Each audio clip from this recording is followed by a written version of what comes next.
I'd like to talk about the oneness today and how we can use that to help each other find our way. So we're all part of this one entity, right? Some people call it by different names, like God or Allah or nature or the universe or the divine. Doesn't really matter what we call it, but just that we're aware of it, that it's always connected at all times, okay? And a lot of people, well, I don't know how other people see it, but the way I understand it is that some people, well, it's just hard to define how it works when we're all just this one big blob of energy together. Like, I have different visions and different musings and stuff, and it's really hard to fathom exactly what it is, and that's the point of it, isn't it? The Tao that can be named is not the eternal Tao, but we can feel it, right? We can feel it.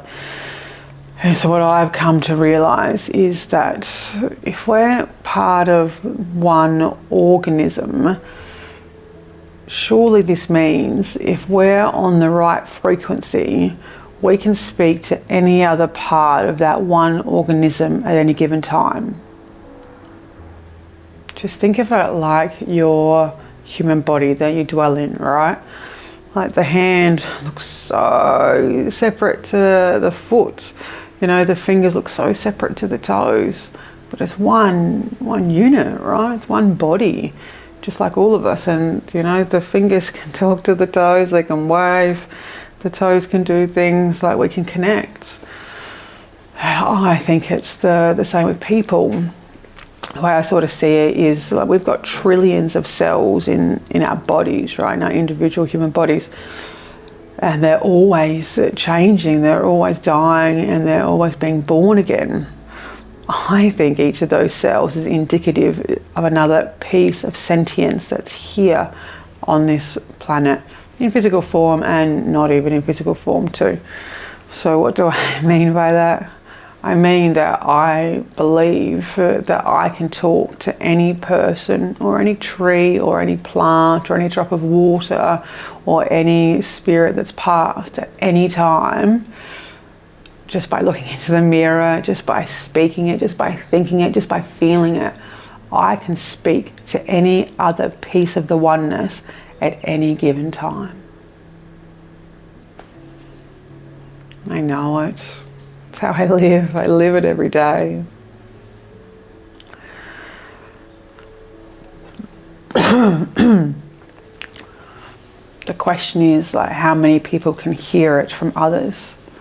We're so used to being told that the noise that we hear in our heads, that people call thoughts, or the Buddhists call mental formations, and that's starting to resonate more and more deeply with me, because it puts some distance between me and the mental formations. Like, we get quite attached to our thoughts, and we identify with them, and we really exert ownership over them. And that's a great big problem there. Like, we don't even know where they come from. So it's my position that, you know, all the noise that you hear in your head and your body and your being, it's not all coming from you, because we're all joined, and so we hear it from everywhere. Just like think of your mother's voice right now saying hello. Did you just hear it?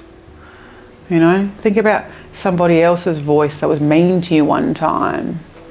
Did you just hear that? We can hear a lot of different voices if we allow it. But what I'm interested in is, how do we use it to help each other? How do we use it to send love to each other? You know, I'll tell you how I first realised this. It was the book Don't Sweat the Small Stuff by Richard Carlson. It's got all these great little things to do to help you not sweat the small stuff. Like, become aware of your moods and don't allow yourselves to be fooled by the low ones. Lower your tolerance to stress. Learn to live in the present moment. It's a wonderful, soulful book. It's beautiful. But I first read it years ago. One of the things it says is to send love to someone every day. Send love to someone every day. And that got me to thinking, like, Can they feel it? How much can they feel it? Do they know that they're feeling it? Do they know that it's coming from me? It's interesting, isn't it? I think that people can feel it on some level. It's just some of us can feel it more higher. Like telepathy is very real. How could it not be when we're all part of the oneness? It's just the hand talking to the foot. Like it's the same thing when a body talks to another body. Like empaths, like so many people are identifying as empaths. You know, that's the merging of each other. That's hearing and feeling the energy of another, the truth of another, and becoming more one in the energy. It's beautiful. And I think, the more we read the energy and understand it, the more it moves up to telepathy. I can talk to any person on the planet at any time. And I can hear from them too. We all can. We don't need the internet for this. We don't need our phones. What we need to do is tap back into our natural technology and learn how to use it.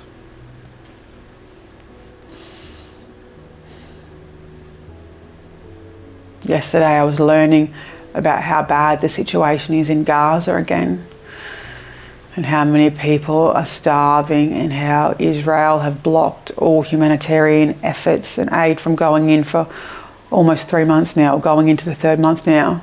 Gosh, I was horrified. Horrified. It's like, what can I do? What can I do to help this? Like, I don't feel like I can do anything to help. I thought what I could do is maybe try to talk some sense into Benjamin Netanyahu, the Israeli Prime Minister. So I got real still and I got real quiet. I repeated his name a couple of times. I pictured his face. Then what I did is I saw myself standing next to him. And then we talked.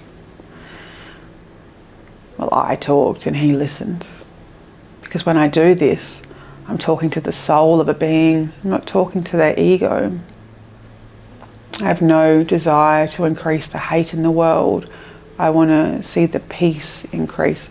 And so I'm not approaching him with hate. I'm approaching him with love and just trying to help him remember who he is. To remember who we all are. I said things to him such as, all those Palestinians, all those men, those women, those children, they're all God's children. You're doing this to God's children. You're bombing them and you're starving them. You're doing it to God's children.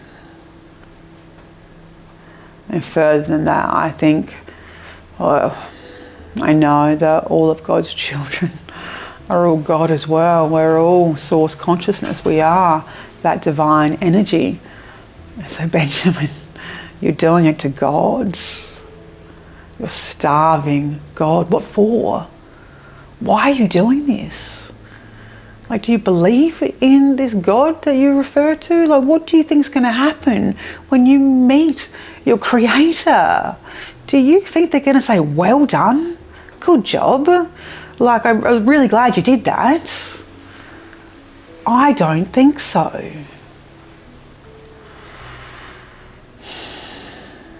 It just saddens me that there are people that think that their version of life is acceptable when it involves hurting so many people on such a large scale. It's heartbreaking. You can try it too, If you want to get real still and get real quiet and try to speak to Benjamin Netanyahu. What would you like to say to him if you had his ear? On some level he will hear it, because we all hear the voices of each other. I'd encourage you to do it from a loving place though, and a truthful place. We need him to stop.